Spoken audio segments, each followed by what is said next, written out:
Bonjour tout le monde, j'espère que vous allez bien. Avant de vous laisser profiter de l'histoire, je voulais vous informer que si jamais vous n'avez pas vu le post communauté, je me suis lancé sur Wattpad. Wattpad, c'est une plateforme de lecture en ligne qui permet à tout le monde de se lancer dans l'écriture et de pouvoir avoir des retours sur ses histoires. C'est totalement gratuit. C'est pour ça que j'ai déjà mis en ligne 2 histoires. Comme ça, je peux avoir vos avis, la modifier si vous trouvez qu'il y a des choses à changer, des choses que vous n'avez pas compris ou des choses qui vous ont pas plu, tout simplement. J'espère que vous serez nombreux et nombreuses à aller lire ces histoires et à me dire ce que vous en avez pensé. Dites-moi dans les commentaires si ça vous tente ou pas. Allez, place à l'histoire du jour. Il y a fort longtemps, un homme âgé d'une vingtaine d'années, éleveur de porcs, est tombé fou amoureux de la marchande d'œufs. Celle-ci n'aurait fait que de le repousser encore et encore, brisant ainsi le cœur du pauvre homme.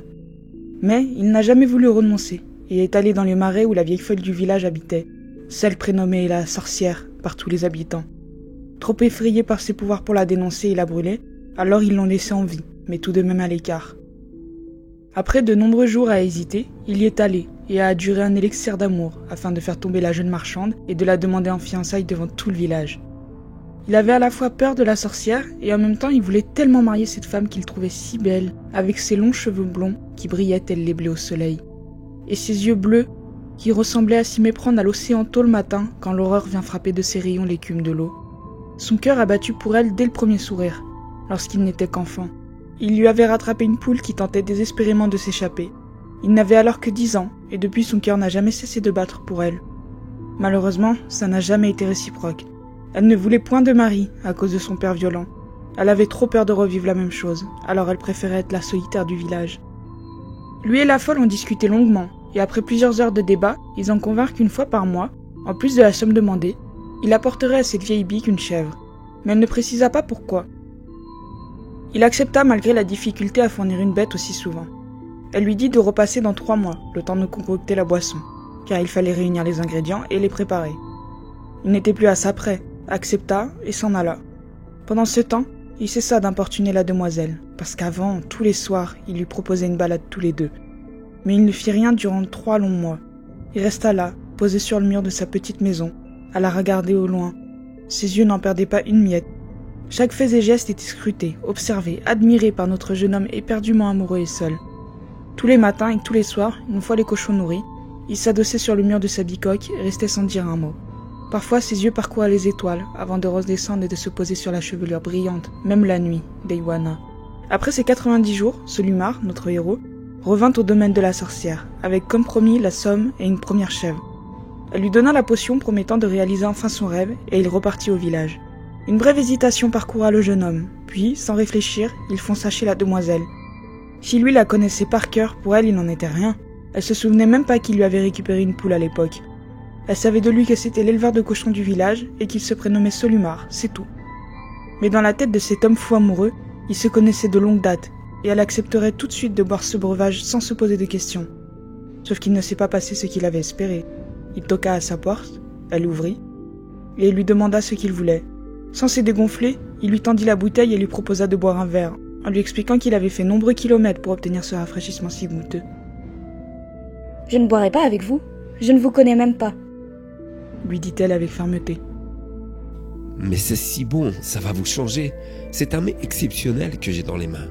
Goûtons-le ensemble. » lui répondit le jeune homme.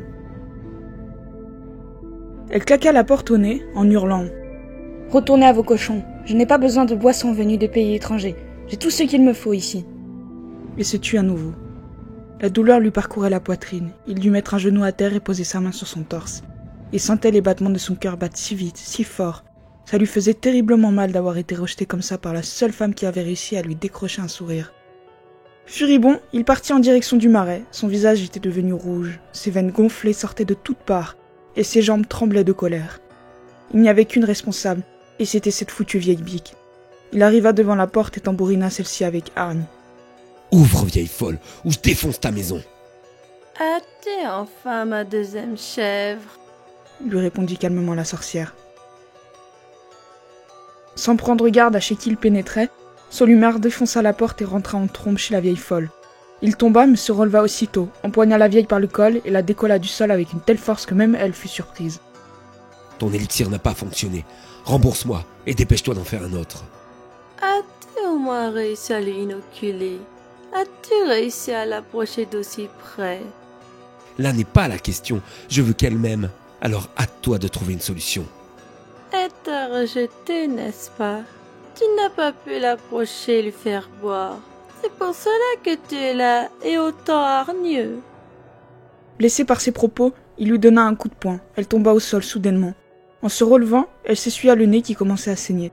Elle n'était pas très grande, dans les 1m40, toute chétive. Les cheveux grisonnants, mais d'un très beau gris, et des yeux verts magnifiques. Elle n'était pas si laide pour une sorcière. En fait, elle n'en avait rien, si ce n'est les cheveux. Elle avait une peau lisse avec quelques rides que le temps a déposées comme des doux baisers sur sa peau.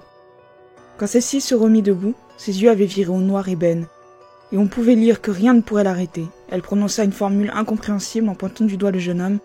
Juste avant, elle lui dit « Puisque tu aimes tant la regarder, je vais t'en donner l'occasion. » Un épais nuage de fumée se forma. Le ciel s'assombrit. La lune était comme partie se coucher, car on ne la voyait plus. L'orage éclata comme si tous les dieux en même temps étaient énervés. Un arbre proche de la petite cabane s'écroula et tomba en plein milieu de celle-ci.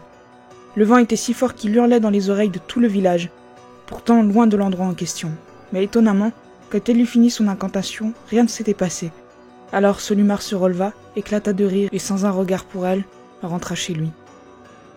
Pendant toute la nuit, de grosses douleurs s'emparèrent de lui, le tordirent dans tous les sens. Il sentait du chaud partout sur le corps, comme de l'eau bouillante parcourant son épiderme. Il sentait également ses côtes se briser, se rétracter à l'intérieur de lui, et il avait l'impression qu'on l'écartelait. Il hurla de douleur dans son lit, mais personne ne vint à son secours. Il savait que c'était cette femme qui lui avait infligé ceci, et s'est dit qu'au petit matin, douleur ou pas, il retournerait la voir, mais cette fois-ci pour l'achever. Il n'était qu'éleveur de porcs, certes, mais avec un honneur développé. On ne lui manquait pas de respect, pas à lui, pas comme ça. Seulement, au petit matin, le calvaire avait disparu. Plus de mal, mais il sentait quelque chose d'étrange. Il se percevait plus grand. Il sortit alors de chez lui et croisa la fille d'en face qui se mit à hurler. Elle cria au monstre et prévenut tout le village de fuir le plus vite possible.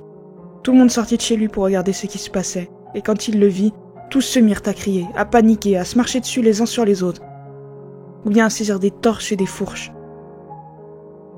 Les hommes du village prirent des armes et attaquèrent Solumar, qui lui ne comprenait rien.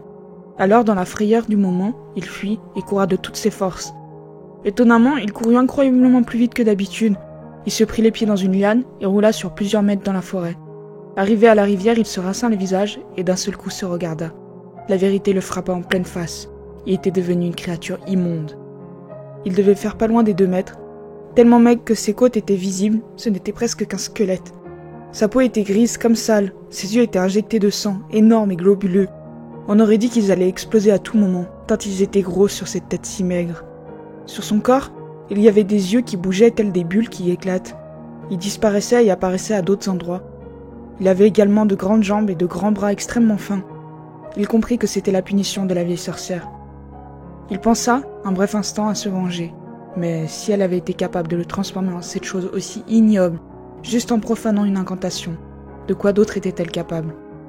Il ne préféra pas le savoir, et décida d'errer lui aussi dans les marais, à la recherche de jeunes femmes, et de les dévorer vivantes en guise de vengeance.